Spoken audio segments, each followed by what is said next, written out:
story you are about to hear is true. Only the names have been changed to protect the innocent. NBC brings you Dragnet.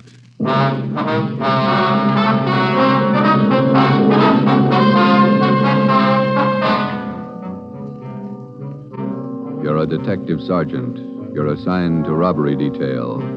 A ruthless fiend roams the streets of your city masquerading as a police officer. For months, helpless citizens have been robbed, beaten senseless, and kidnapped. The criminal is a twisted genius, vicious, cunning. Your job is to get him. Dragnet, the documented drama of an actual crime, investigated and solved by the men who unrelentingly stand watch on the security of your home, your family, and your life. For the next 30 minutes, in cooperation with the Los Angeles Police Department, you will travel step by step on the side of the law through an actual case from official police files, from beginning to end, from crime to punishment. Dragnet is the story of your police force in action. It was Wednesday, June 4th. It was warm in Los Angeles. We were working the night watch out of robbery detail. My partner's Ben Romero. The boss is Ed Backstrand, chief of detectives. My name's Friday. I was on my way back from communications, and it was 11:13 p.m. when I got to room 27A. Robbery detail. Oh, hi, Joe. Hi, Ben. Did you get that message to call home? Yeah, bad news. What's the matter? That doggone kid of mine, chicken pox. Oh, again? Last year it was the mumps. Year before that, the measles. Every time I get set for a vacation, he decides to catch something. Well, forget it, Ben. Think what a comfort he's going to be in your old age. Go ahead, laugh. You'll find out. Yeah. How are you, Friday? Romero? Fine. What can we do for you? You don't look like you remember me. Oh, no, wait a minute. Name's Savage, isn't it? George? It's Johnny, Sergeant. Johnny Savage. You remember now? Oh, sure. Those liquor store robberies out in the Wilshire district. About 6-7 years ago, wasn't it? 10 years, Romero. You ought to remember that. You were at the trial. We testify in court every week. 10 years is a long time. It's longer in the state pen. It's a lot longer. Yeah, you cried a little at that trial, didn't you, Savage? You said we beat that confession out of you. Yeah, that's why I figured I'd drop in for a little visit. Kind of apologize to you fellas. You gave me a square deal. I guess I kind of lost my head. I figured I'd apologize. Oh, that's all right, Savage. When'd you get out? A couple of weeks ago. I did it the hard way. Served 10 flat.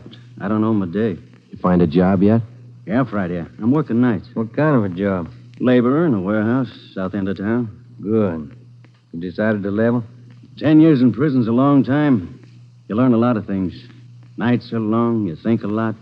You get things straightened out. I hope you mean that. Sure, I mean it, Friday. I've got everything straightened out. I know who my friends are, and I know who to watch out for. You sound like maybe you're on the right track. I got it figured, Romero. Not like you two fellas. You caught me red-handed, and you sent me up for 10 years. Well, you did all right, Savage. 5 armed robberies. You got off pretty easy. You got a break, Savage. Make the best of it. Sure, I'm not kicking. 10 years, a real break. That's right.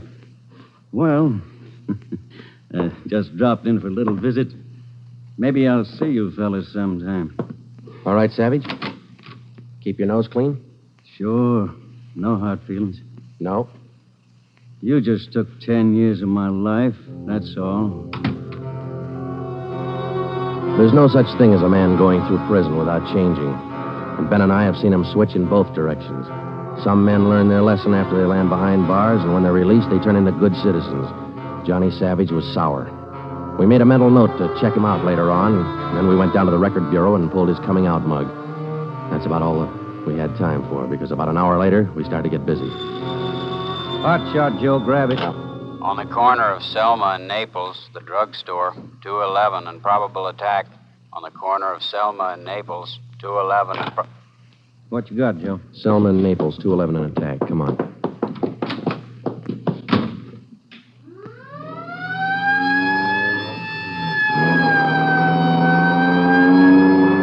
Here we are, Joe. Over there on the four corners. Yeah. All right. Come on. We got the story from the victim, the store owner, Mr. Thomas. For the most part, it was the usual rundown of an early morning holdup. There was only one exception. Oh, I've had young hoodlums try to hold me up before, but there was nothing like this one. How you mean, Mr. Thomas? Well, he came in here just before closing, and ordinarily I'd have kept an eye out because that's the time to look for him. But this fella came to the door and said he was a policeman, so I let him in. He looked like a cop. Barged right up to me and the wife behind the counter and pointed a gun. And she screamed, and he hit her in the face with the butt of the gun. Sergeant, it was horrible. That's the way it started, and that's the way it kept going. Because most of the victims and most people don't realize that as a citizen, they have the right to check on police officers' identification when in doubt. After we got the story from Mr. Thomas and checked the store in the neighborhood, Ben and I headed back for the office. Attention, all units. At the end of North Baxter Road near Hillcrest, victim of 211 and slugging. Car 7172, take the call. Code 3. Attention, all That's units. 4 blocks away from the last one. Let's roll on it, huh, Ben? Right, I'll hit the siren. You get the light. By the time Ben and I got up to the end of North Baxter, the men from car 71 were already there. The victim was telling his story. His face looked like it had been through a meat grinder. We're just shifting the car into second to make the hill when I hear this siren behind me, and I see this red light flashing in the side view mirror. Well, naturally, I pulled over to the curb, and I was just reaching for my driver's license when the cop runs up, yanks me out of the car, and starts clubbing me in the face with the butt of his gun. Did you get a look at him? Think you can describe him? No, I'm afraid not. He swung me around and kept me staring into that red light on his car all the time he was beating me. After a while, everything just went black. When I woke up, my wallet was gone, all my money's... 45 minutes later, Ben and I were interviewing the third victim, a young housewife out in the Wilshire district. Same trademark. I tried to tell him, Sergeant. I tried to tell him I didn't have any money, but he wouldn't listen. He kept holding me by the throat, beating me with his fist like he enjoyed it. Beating me. Yeah, all right, Mrs. Jameson. Could you tell us how he got in the house? He came in the front door and rang the bell. I opened the door, but I left the burglar chain on. He said he was a policeman. So when he demanded I open the door all the way, I did. Then he grabbed me. And you can't describe the man for us, Mrs. Jameson? He was tall, and he had dark hair and big hands. That's all. It was like a nightmare. A horrible nightmare.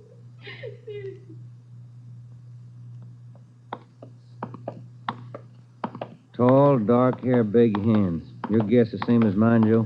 Maybe. Let's wait and see. Come on, let's check with the boss. Hi, Mike. Hi. He's waiting for you. In there. Come on, Ben. Chief of Detective's office. Hannon. Sit down. Yeah, Skipper. All right, you two, let's have it. The guy with the red light? Yes, the guy with the red light posing as a policeman. Why hasn't he been picked up? You know as much about it as we do, Ed. We got our first call around midnight. He knocked over a drugstore out on Selma. He hasn't stopped working since. Didn't you get any definite lead on him? No description, no license number? Nothing. He's tall, big hands, dark hair, that's all. Fine. Either of you got any ideas? Could be anybody, Skipper, with that description. You're sure it wasn't anybody on the force? We sent all the victims down to personnel. Lowry showed him the mug book of all police officers. Wasn't one of our men. Works fast. Drugstore, motorist, a pedestrian, a housewife out in the Wilshire district. Went right in the house after her. 4 of them, right in a row. 5. Huh? There's a 20-year-old kid in the next room. Came in just before you got here. A couple hours ago, he was sitting in a car with his girl up in Mulholland Drive.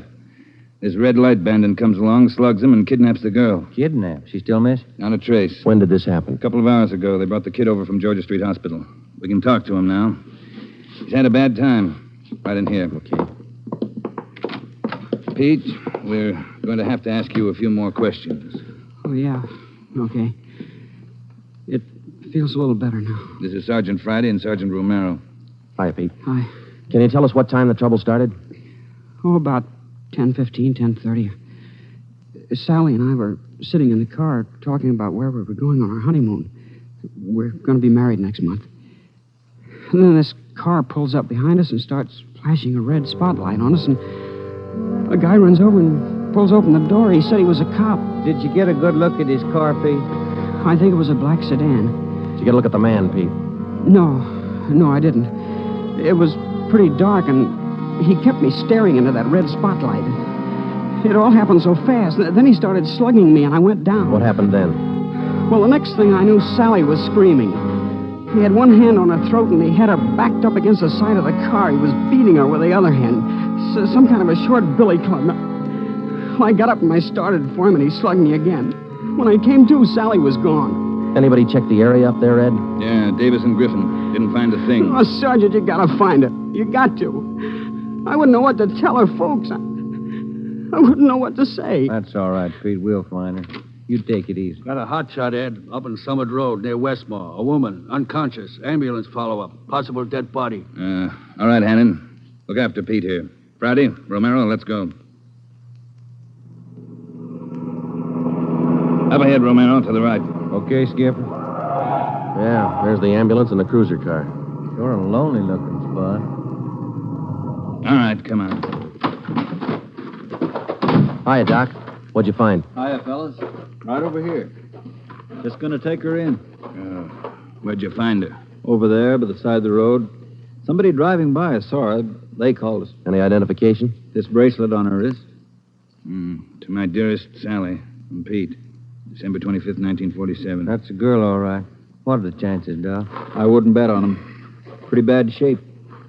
Well, have you seen enough? Yeah. Friday, Romero, call the crime lab and check the area for footprints and tire tracks.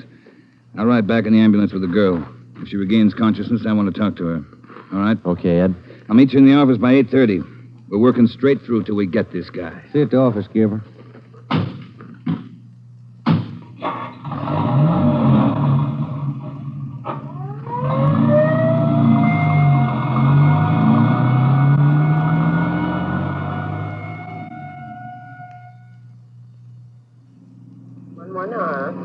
What time you got, Ben? 7 minutes to 4. Long night. Hey, that car up there ahead. Let's take a look at it, huh? Black sedan. Hey, look, he's flashing a red spot on that convertible. Come on.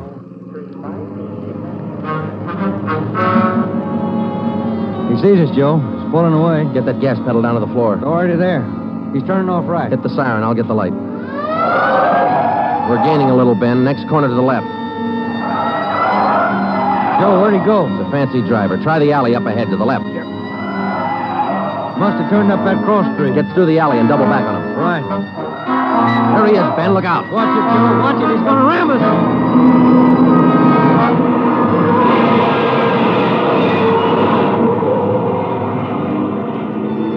We got hit just in front of the rear bumper. Our car was forced into the curbing and it turned over. He was real lucky. He kept right on going. But this time, Ben and I were sharing the luck. All we got out of it was a couple of nasty cracks in the head and a few bruises, but it was enough to keep us in a hospital under observation for a day. By this time, Ed Backstrand was fuming.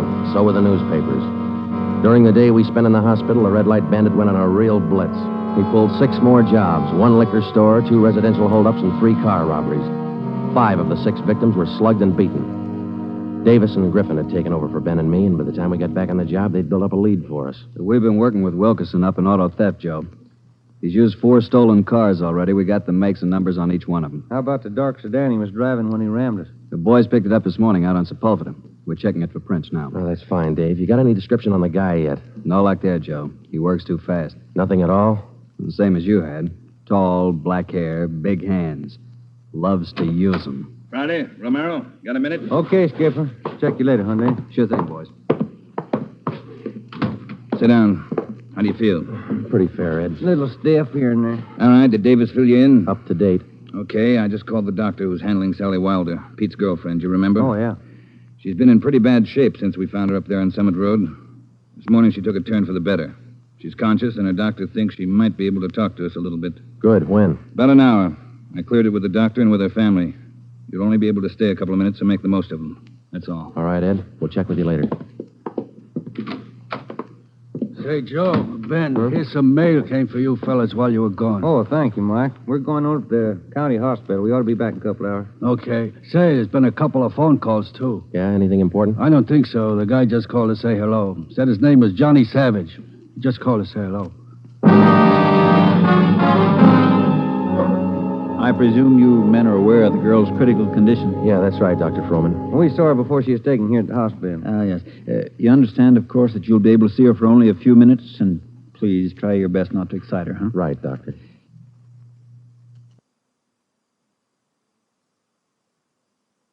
Sally isn't able to talk.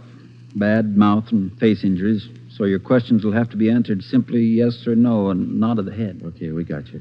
We only have a few questions, and we want to know if she can identify the man who beat her from these pictures we've got here. All right, Sergeant. This way, please. Thank you.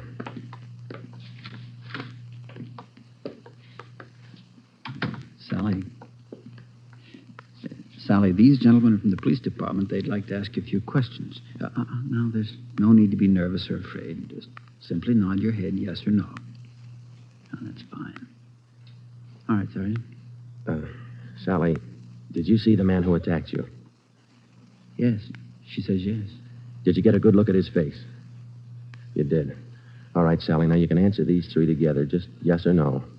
Was he tall? Did he have dark hair? Did he have large hands? He did. Ben. Oh, yeah, Jim. Hand me the folder. Yeah. Here you are. Thanks. Now, there's just one more thing, Sally. I'm going to show you some pictures. Now, take all the time you want before you make up your mind about each one. If you recognize any one of these men as the person who attacked you, just nod your head, all right? Oh, that's fine. Good. Here's the first one. No? All right. Here's the next one.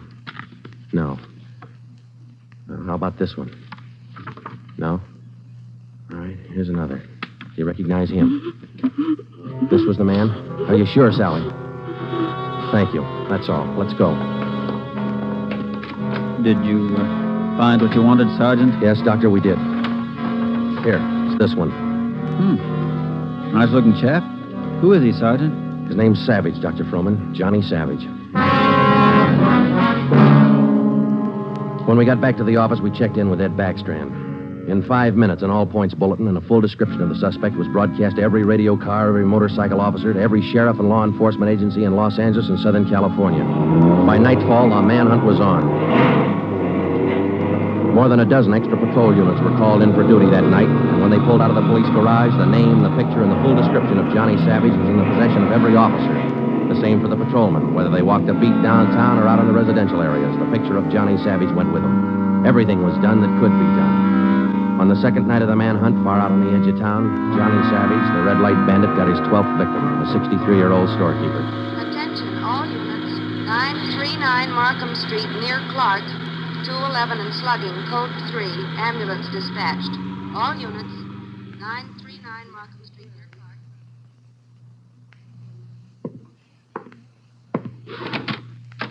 Here it is, Skipper. Tie-in. What'd you get? Wilkerson lifted the prints off that black sedan that rammed Joe and me. Yeah? They belonged to Johnny Savage. Yeah, good. That storekeeper last night. It is Savage, all right. Victim identified him from his mug. All right. We got enough in this Savage guy to put him on ice for life. All we have to do now is to get him. Now, look, the way we figure it, Ed, this red light bandit is using stolen cars with cold plates, so there's no way of tracking down the cars at regular commercial garages. He's got to be renting private garages someplace around town. All right, let's get the neighborhood patrolman on the job. Advertise it. All over town. It's a city ordinance, isn't it? People who rent private garages are bound by law to register the car and license number with the police. Start a campaign if you want, but find those cars. Right. Yeah, wait a minute. Hello, Backstrand.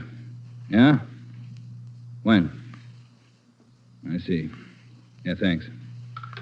What is it, Ed? It was the hospital. About the girl, Sally. Sally Wilder? What about her? She died 5 minutes ago. That night, everybody went back on the job as usual. The cruiser cars, the patrolmen, the motorcycle officers, and about a dozen decoy cars. Armed policewomen riding alone in cars or parked in lonely spots with a police officer escort. Our car, 80K, was still in the garage for repairs, so they assigned us another one. And we started to make the rounds. Everything was usual. Except one thing. We weren't tracking down just a thief anymore or a sadist who liked to beat people's faces in. We were out to get a murderer. It was a perfect night for the suspect. Dark, no moon. I gave Ben 2-to-1 odds, and I put up $5 that we'd get Savage that night. I lost the $5. We cruised until 7 the next morning, but there wasn't even a nibble. We had breakfast at the Federal Cafe, a little restaurant down the street from the city hall, and it was about 8:15 when we got back to the office. We were pretty tired. Robber detail, Romero. I would like to speak to Sergeant Friday. Just a minute. It's for you, Joe. Okay, thanks. Friday talking. Sergeant Friday, I want to talk to you. Well, I'm listening. Go ahead. I want to talk to you in person as soon as possible. Can't you tell me over the phone? What is it? I cannot tell you over the phone. It is very important. Can you come now? Well, now, look, mister, I'm awful sorry, but we're very busy down... 554 Ramona Avenue. Can you come now? Well, what's this all about? Who is this speaking? My name is Carl Savage. My son's name is John.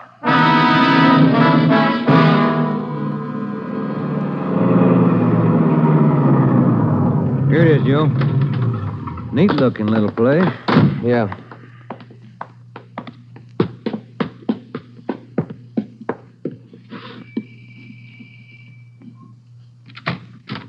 Yeah? I'm Sergeant Friday. You Mr. Savage? Yeah, come in. Okay. This is my partner, Sergeant Romero. How do you do? I will be brief, gentlemen. I am the father of John Savage. I wish for you to catch him. I will help you. I noticed the name on the mailbox outside, Mr. Savage. Changed your name lately? I changed my name 10 years ago when John first got into trouble. My own name I had to change. The shame. Always from him, my son. Shame. Mr. Savage, has your son been home since he got out of prison? Yeah, many times to ask for money. I would not give him any, so he struck me. Last night I read in the newspaper the little girl he beat up. She is dead. Then I make up my mind. Do you know where your son is now, Mr. Savage? Not now, no. But our garage has a car in there. It is not his, I know. Also in the garage, I find many license plates. I find spotlights with red glass lens. But you don't have any idea where we could find him. No, but he will come back. He always comes back for money. We're going to station an officer here in the house, Mr. Savage. Anything you want, if it will catch him. He's bad, Sergeant. Like something poison. All through, he's bad. See a sewing basket over there, Mr. Savage. The wife live here with you? 10 days ago, before this starts, I bury Gertrude, my wife, his mother. Sergeant, for 10 years she is sick, but for 10 years she stays alive to see him from prison. 10 days ago, she died. He did not even come to the funeral. Did your son have any idea that you might call us? No, I don't think so. But when you catch him, give me a gun. With my own 2 hands, I will kill him. Johnny Savage. Before we left, we called Ed Backstrand and we brought him up to date. He sent 3 detectives out to relieve us, Davis, Griffin, and Marsh. We told them to keep an eye on the house and the stolen car in the garage. That night after dinner, Ed Backstrand, Ben, and I went out and relieved them. We parked the cruiser car in the garage next door, and then we took up our posts. Carl Savage had a light supper, and then he went to bed about 9. The 3 of us sat at the front windows in the darkened house, and we waited. Ben kept his eye on the garage. Outside, across the city, the manhunt continued as usual. 3 hours went by. The waiting got monotonous. Friday, Romero, look alive, will you? Oh, yes, Skipper. I'm sorry. That clock's enough to put anybody to sleep. What time you got? 12:23 a.m. Thanks. The clock kept ticking. We were tired. We took turns keeping each other awake. At 10 minutes past 2, I looked at my watch, and then I settled back and tried to find some kind of a comfortable position. They started so faintly, it was just like the ticking of the clock. Same rhythm. And then they came closer, and the sounds got out of rhythm. Backstrand's head came up with a snap. Friday, Romero, you hear that? Yeah, Ed. Get up to the window, watch the curtains. You see anything? Yeah. Yeah, somebody's coming. Savage? Can't tell. Wait a minute, he's slowing down. He's going up the driveway to the garage. He's going inside. That's him. Come on. Watch it, he spotted us. He went over that fence into the yard. There he is, Friday. You hit him, Joe. Maybe. He's going for the street. He's headed for that car, Ed, that sedan up on the corner there. Yeah, Romero, go back and get the car. Right, Skipper.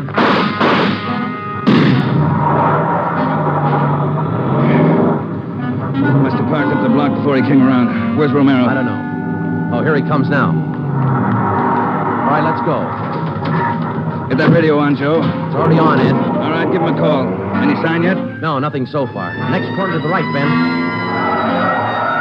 Unit 80K to Control 4. 80K to Control 4. Control 4 to Unit 80K. Go ahead. Clear and keep frequency 4 open. This is an emergency. 80K, roger. Frequency 4, open and clear. Attention, all units on frequency 4. Stand by. 80K, go ahead. Yeah, there he is, Friday, up ahead. dark blue sedan. Control 4, we are in pursuit of the possible red light bandit. Suspect is driving a dark blue 1949 sedan. License number in the 7 column. 61 Robert 784. Use caution. Suspect is armed. Code 3. Attention, all units. Attention, all units. Unit 80K now pursuing possible red light bandit. Suspect is driving a dark blue 1949 sedan. License number in the 7 column. 61 Robert 784. Use caution. Suspect is armed. Code 3. Your location, 80K. Control 4, we are headed east on Wilshire Boulevard, crossing La Brea. Attention, all units. Suspect is headed east on Wilshire Boulevard, crossing La Brea. Watch it, Romero. Don't lose him. I see him, Skipper. Control 4, still pursuing red light bandit. Headed east on Wilshire, now crossing Rossmore. Attention, all units. Suspect is still headed east on Wilshire, now crossing Rossmore. Suspect is armed. Use caution. Code 3. That truck pulling out up ahead. Hit the siren, will you, Skipper? Yeah. Hold on, it's a tight squeeze. Leaning on him, Romero. A lot of traffic up ahead. He's got to slow down. Control 4, suspect headed east on Wilshire, crossing Western Avenue, closing in. There he goes. Took a right down Sherman Alley. It's a dead end. Yeah. Control 4, suspect turns south into Sherman Alley, closing in on suspect. Attention, all units. Suspect has turned south into Sherman Alley. Suspect is trapped. Converge on Sherman Alley. There he is, Skipper. Pulling up ahead. He's jumping out. All right, take the mic, will you, Ed? Here. Come on, Ben. I'll direct the other cars in. If you need help, holler. Right, Skipper. All right, which way to go, Ben? Down between those buildings. Come on. He's starting up the back fire escape. All right, keep him busy. All right, Savage, come on down. He wants to go to Roughwood. One more chance, Savage. Come on down. No use, Joe. He's heading up for the roof. Come on. He climbs like a monkey. Come on, let's get him. Yeah, all right. Come on. Here, I'll give you a hand. Here's the roof. All right, where'd he go? I don't know. Let's spread out. All right, Savage, you're through. Throw your gun out and come out with your hands up. Watch it, Joe. He's running for the edge. He's going to jump. I'll get him. All right, up, guy back here. You lousy copper, you dirty, lousy cop. I'll kill you, man. You're through, Savage. You're through.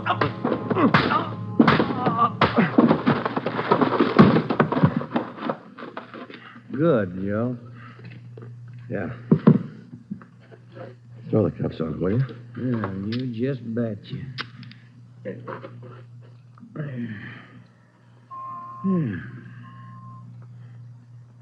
You want to smoke? Yeah, I can sure use one. Thanks. Quiet up here. Yeah. I was just thinking. Well? Carl Savage, this guy's father. Mm-hmm. What about him? Nothing. What would you do, Ben, if your son was a murderer?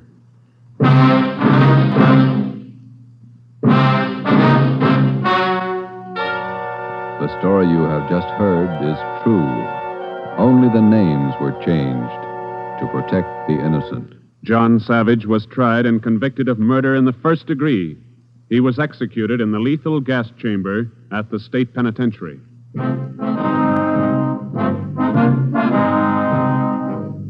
You have just heard the sixth in a new series of authentic cases from official files. Technical advice for Dragnet is furnished by the Los Angeles Police Department. Tonight's program is dedicated to Patrol Officer Robert Steele of the Montana State Highway Patrol, who on the morning of November 2nd, 1947, gave his life so that yours might be more secure.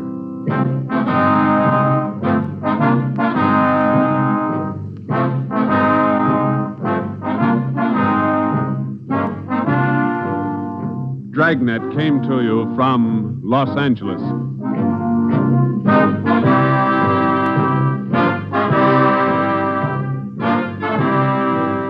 This is NBC, the national broadcasting company.